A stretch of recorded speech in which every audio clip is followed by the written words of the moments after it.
Assalamualaikum warahmatullahi wabarakatuh. Waalaikumsalam warahmatullahi wabarakatuh. Di sini saya Erik Marcelinus Saputra dari jurusan ilmu keolahragaan, prodinya juga ilmu keolahragaan dengan NIM 6211421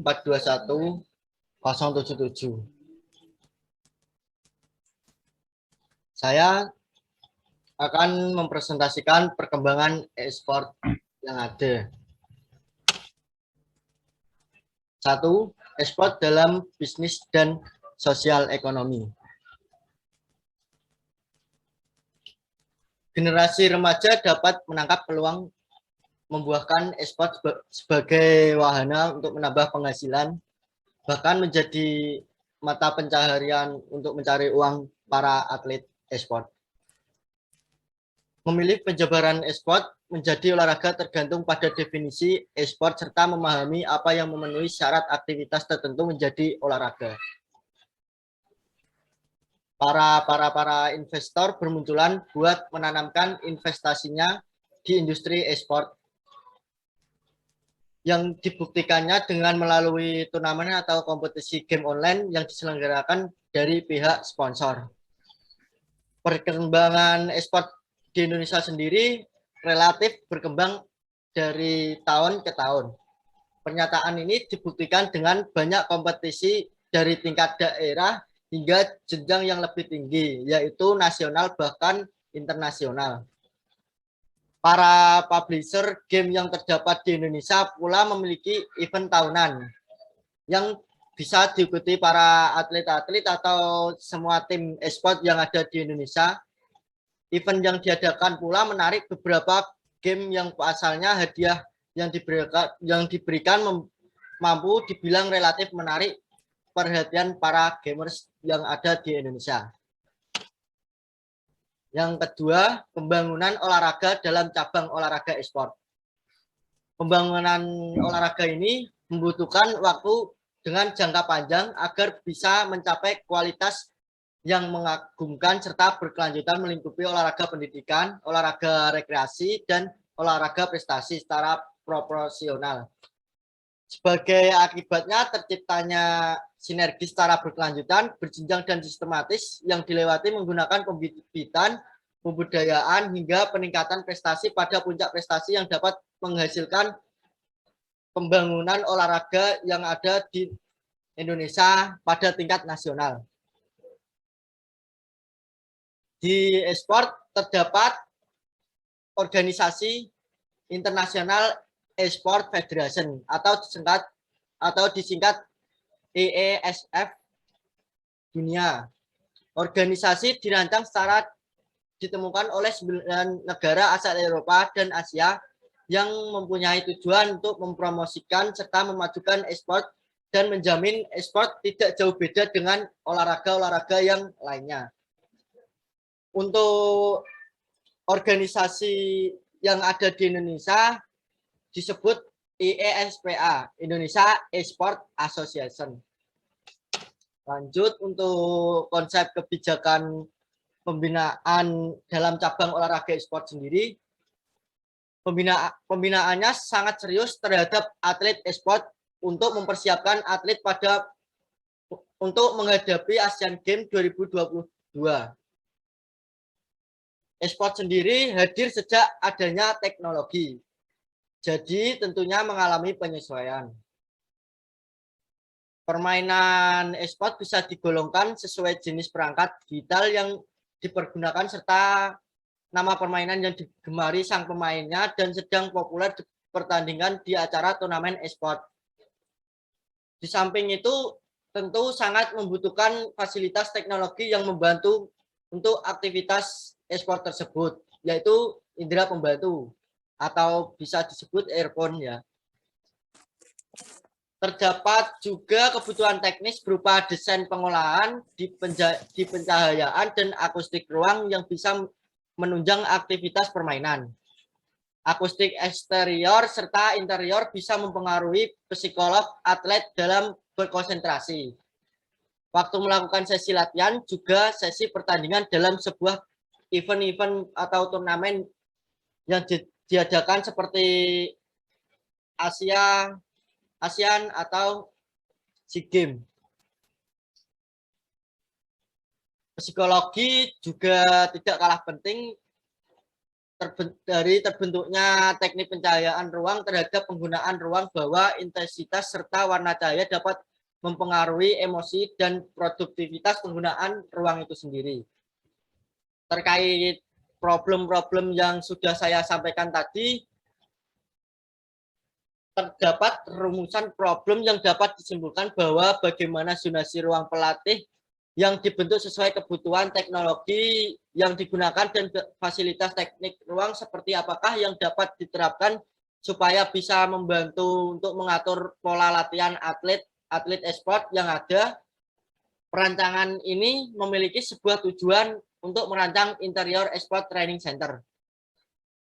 Interior e-sport training center tersebut untuk memfasilitasi serta mewadahi banyak sekali aktivitas e-sport gaming dengan memperhatikan kebutuhan zonasi area ruang training yang digolongkan sesuai teknologi yang dipergunakan dan kebutuhan teknis ruang untuk menunjang aneka macam aktivitas pembinaan para atlet e-sport yang ada di Indonesia. Sekian dari saya.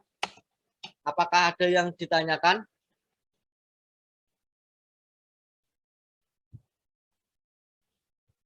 Kawan, ada yang ditanyakan? Oke. Wanda Kusuma. Mungkin Pak Wanda lebih dahulu. Baik, terima kasih atas kesempatan yang telah diberikan kepada saya. Menurut saya, mohon maaf, menurut saya setuju bahwa e-sport menjadi gebrakan yang menguntungkan untuk saat ini. Namun, akan tetapi menurut saya itu e-sport memiliki dampak negatif, yaitu berupa sebagai pelarian bagi para pelajar untuk sebagai penutup bagi kemalasan para pelajar dan meninggalkan kewajibannya, serta menurut saya e-sport sendiri bisa merusak kesehatan mata karena kita akan terpaku kepada layar. Jadi yang ingin saya tanyakan adalah bagaimana pendapat Anda mengenai hal tersebut. Terima kasih. Terima kasih pertanyaannya Mbak Wanda Kusuma Putri. Pertanyaannya saya tampung dahulu ya. Apakah ada pertanyaan lain? Izin bertanya Mas Erik, apakah diperkenankan? Pertanyaannya bisa disebutkan. Saya ingin bertanya, saya halo, ada suara saya? Itu macet-macet Mas Nailal atau bisa di-chat saja? Bisa diketik saja. Oke, siap. Ya.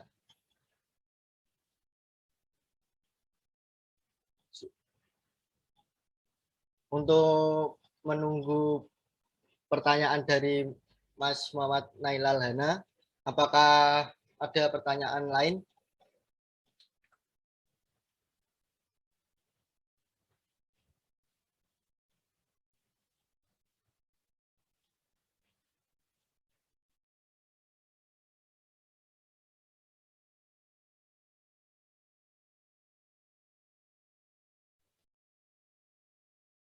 Oke, terima kasih atas pertanyaannya dari Muhammad Cerwin Wafi dan Muhammad Nailal Hana.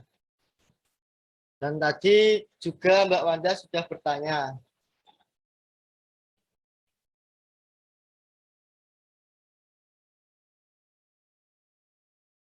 Apakah pertanyaan Mbak Wanda bisa diketik ulang di chat biar saya lebih paham dengan pertanyaannya?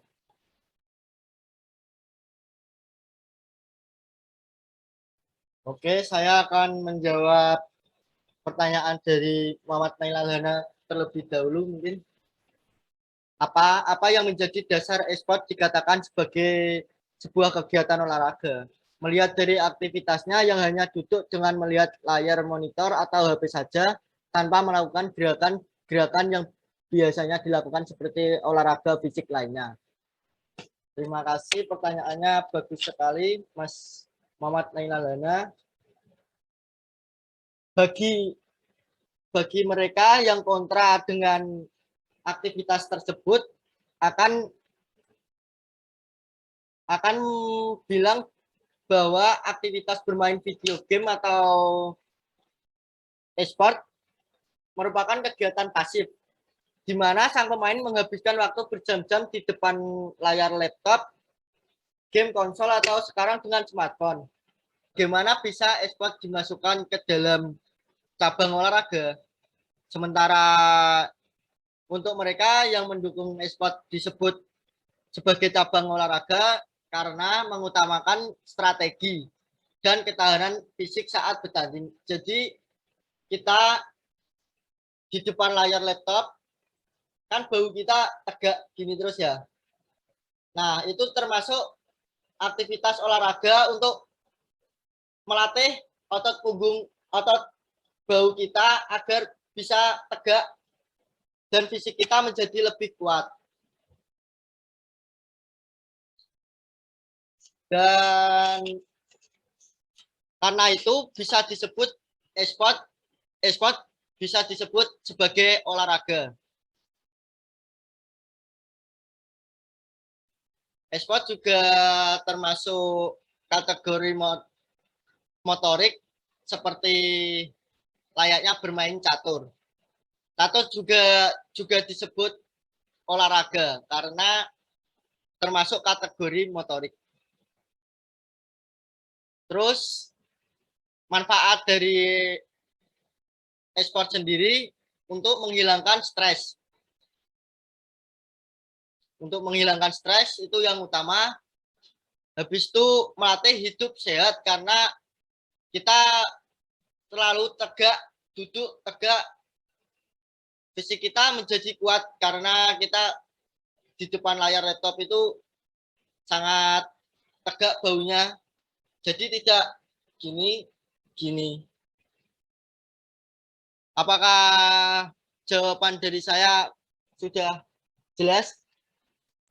Baik, sudah jelas Mas Erik. Terima kasih atas jawabannya. Ya, sama-sama. Yang kedua, saya akan menanggapi pertanyaan dari Mbak Wanda.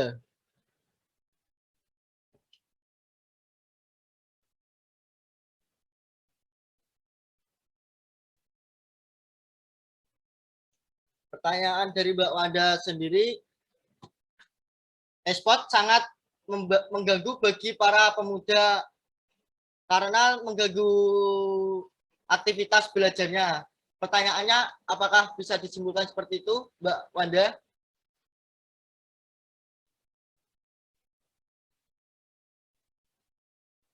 Halo?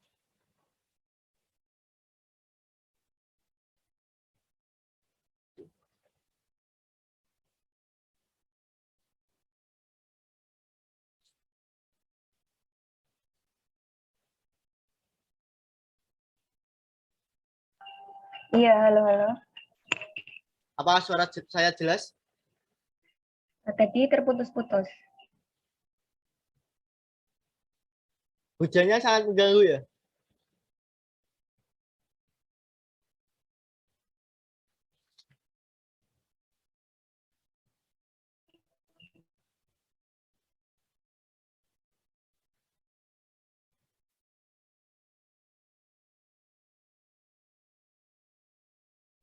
Halo? Halo? Iya, Jelas? iya sudah jelas. Ya, pertanyaannya itu seperti e-sport bisa mengganggu kesehatan mata dan aktivitas belajar untuk anak-anak para pemuda, gitu ya. Iya, betul. Tanggapan saya tentang itu, ya memang anak-anak sekarang banyak menghabiskan waktu luangnya untuk bermain game, bukan untuk bukan untuk belajar, karena menurut anak-anak sekarang kita harus mengikuti tren-tren agar tidak dibilang ketinggalan zaman. Begitu. Terus apabila mengganggu konsentrasi belajar itu kesalahan dari anaknya sendiri, karena bermain game tidak harus muluk-muluk di depan laptop atau HP secara terus-menerus untuk mengembangkan bakat kita. E-sport sendiri bisa dikembangkan bermainnya dengan waktu 1 sampai 2 jam, habis itu kita istirahat sebentar atau belajar dulu. Itu waktu yang efektif untuk mengembangkan bakat kita di dalam e-sport. Untuk kesehatan mata itu sendiri bisa disebabkan karena anak-anak terlalu di depan laptop atau smartphone untuk memainkan game online, karena anak zaman sekarang kalau kita kalah pasti selalu ingin menang, selalu ingin menang, selalu ingin menang gitu. Jadi kita mainnya terlalu lama. Itu yang bisa menyebabkan kita sakit mata. Tapi e-sport juga memiliki manfaat. Manfaat itu sendiri yaitu menghilangkan stres apabila kita banyak beban, terus apa namanya bisa dijadikan olahraga fisik. Terus e-sport sendiri bisa melatih tangan kita bergerak dengan cepat, karena perpindahan mouse antara mouse dengan ketikan keyboard itu sangat cepat bagi pengguna para atlet e-sport. Terima kasih. Apakah jawabannya sudah jelas untuk Mbak Wanda? Iya, sudah jelas. Terima kasih. Ya, pertanyaan terakhir, apakah di bidang e-sport bisa jadi lapangan pekerjaan yang menjamin? Bisa, jawabannya bisa.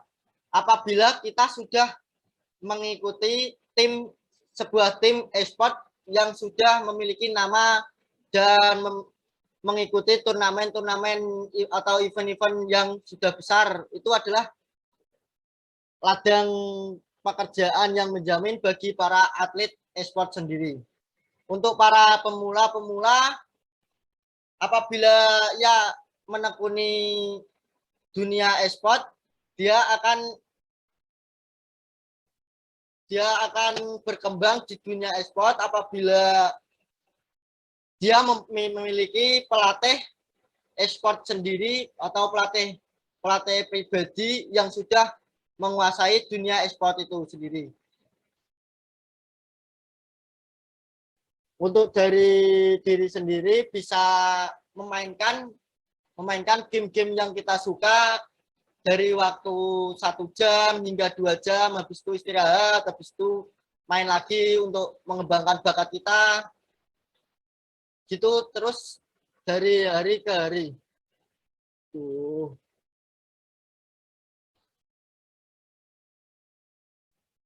Halo, halo. Ya, halo. Apakah mendengar suara saya? Ya, ya, terdengar. Mohon maaf tadi kendala sinyal jadi keluar sendiri.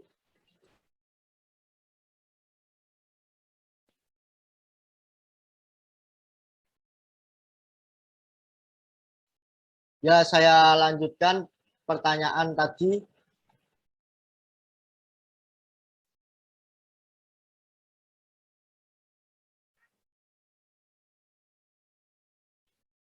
Dari Muhammad Cerwin Bafi, apakah di bidang e-sport bisa jadi lapangan pekerjaan yang menjamin? Saya akan melanjutkan jawaban tadi yang dimana e-sport sendiri bisa menjadi ladang pekerjaan untuk diri kita yang sudah menguasai game online atau dunia e-sport. Apabila kita belum menekuni, kita perbanyak berlatih dan berlatih. Karena dari berlatih kita bisa mengembangkan permainan kita, strategi kita, dan kita bisa ditarik oleh tim-tim yang bagus untuk mengikuti ajang e-sport, turnamen atau event-event besar seperti Asian Games dan SEA Games. Terima kasih.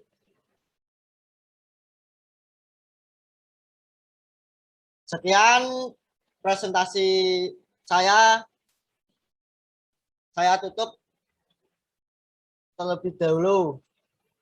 Wassalamualaikum warahmatullahi wabarakatuh. Waalaikumsalam warahmatullahi wabarakatuh.